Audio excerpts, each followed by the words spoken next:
एक आम जनता के लिए क्या असर पड़ने वाला है टैरिफ्स का उनकी जेब पर? क्योंकि हमने तो बड़ी बड़ी बातें की, चाइना, अमेरिका, ये वो, लेकिन आम आदमी देखता है कि ट्रम्प ने टैरिफ लगा दिया, इस पर बात चल रही है। हमारी जेब पे उसका क्या असर पड़ेगा और कब तक पड़ेगा?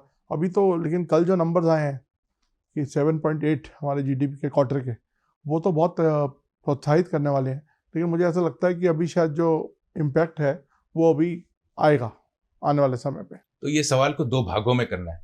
तो ट्रंप के टैरिफ्स अमेरिका पे लागू हैं, हम पे नहीं। तो हमें कोई फर्क नहीं पड़ने वाला है। मगर उन टैरिफ्स के कारण अगर बिजनेसेस पे इम्पैक्ट पड़ा तो नौकरियों पे खतरा हो सकता है, मार्केट्स पे खतरा हो सकता है, हमारे एक्सपोर्ट्स को खतरा हो सकता है। डायरेक्टली जो चीज मैं 100 रुपए की खरीद रहा हूं मेरे को अंतर नहीं पड़ेगा, जो मैं 100 की ही खरीदूं, जो अमेरिकन 100 रुपए में खरीद रहा है वो अब 150 देगा। तो टैरिफ्स का प्राइस इंपैक्ट अमेरिका पे पड़ेगा। अमेरिका के ऊपर अगले 3 या 4 महीनों के अंदर इन्फ्लेशन बढ़ेगा। इन्फ्लेशन हर डेमोक्रेसी के लीडरों का सबसे बड़ा दुश्मन है। वो पॉलिटिक्स कोई फाइट नहीं कर सकता और वो अमेरिका में आते इनएविटेबल है। दूसरी तरफ इन्फ्लेशन बढ़ रहा है और वो ट्रंप फोर्स कर रहा है कि इंटरेस्ट रेट्स घट जाएं। इससे बड़ी डेंजरस चीज है ही नहीं। कैसे कि अगर पैसा सस्ता हो गया, ज्यादा पैसा आ गया मार्केट के अंदर, वो इन्फ्लेशन को और बढ़ाएगा। तो एक तरफ से आपने टैरिफ्स बढ़ाए, दूसरी तरफ से आपने ईज ऑफ मॉनिटरी ईजिंग कर दी, तो more money in the system. तो जो 100 रुपए की चीज थी, जो 150 रुपए में आप भारत से आज खरीद रहे हो, वो 200 की होने में भी कोई समय नहीं लगेगा, क्योंकि same amount of money is pursuing more money is pursuing the same goods. So वहां पे इंपैक्ट होगा। यहाँ पे हमें अपने रोजगार, अपने एसएमई सेक्टर, अपने फार्मर्स, अपने टेक्सटाइल्स, अपने जेम्स एंड ज्वेलरी के स्मॉल एंटरप्रेन्योर्स की तरफ ध्यान देना है। हमारे डे टू डे खरीदारी में इस पे फर्क नहीं पड़ने वाला। आखिरी एक पॉइंट और बताना चाहता हूं मैं। कल ये जो टैरिफ्स जो लगाए हैं ट्रंप जी ने, प्रेसिडेंट ट्रंप ने, उनको अधिकार नहीं है वो लगाने का। उनका यूएसए का सिस्टम उनको ये पावर नहीं देता है। उन्होंने लगा दिया है। वो केस अब कोर्ट में गया है और कोर्ट ने रूल किया है कि आप ये नहीं कर सकते, जिसके विरोध में द गवर्नमेंट ने कहा है कि हम अगर ये नहीं होगा तो हमारी फॉरेन पॉलिसी पे इम्पैक्ट पड़ेगा, अगर ये नहीं होगा तो हमारे इंटरनेशनल रिलेशंस पे फर्क पड़ेगा। तो वो ये केस कैसे चलता है आगे, ये हमें देखना है। इसको कहते हैं डिविजन्स ऑफ पावर। तो प्रेसिडेंट के पास एक प्रकार का पावर है, उनके कांग्रेस के पास दूसरे प्रकार का। ये पावर जो उन्होंने दूसरी तरफ से लेके लागू किया है, इसकी लीगल बेस नहीं है।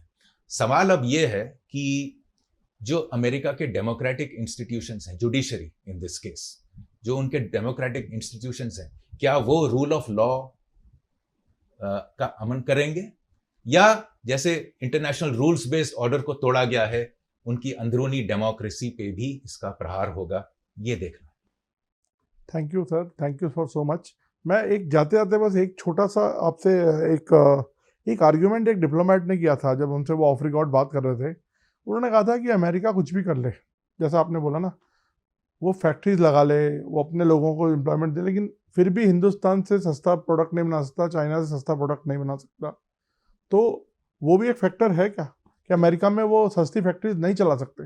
नहीं चला सकते। एक तो या वहां पे भी एक रिफॉर्म होगा?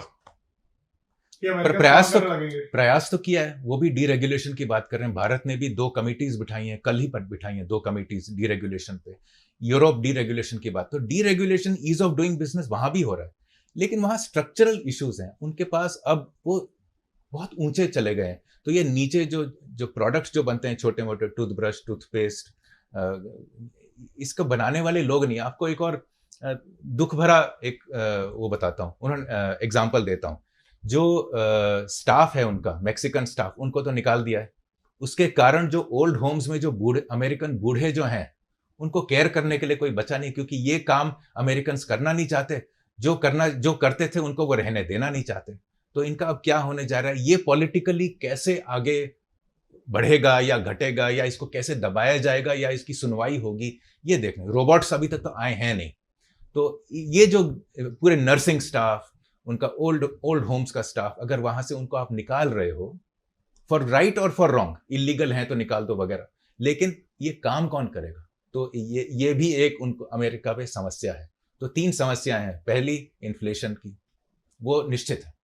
दूसरी रीस्ट्रक्चरिंग की, क्या वो बनवा सकते, America first, made in America कर पाएंगे? मेरा विचार है नहीं। और तीसरी, जो काम कर रहे हैं उनको आप निकाल रहे हो, तो काम करने वाले कहाँ हैं? आपका देश कैसे आगे चलेगा?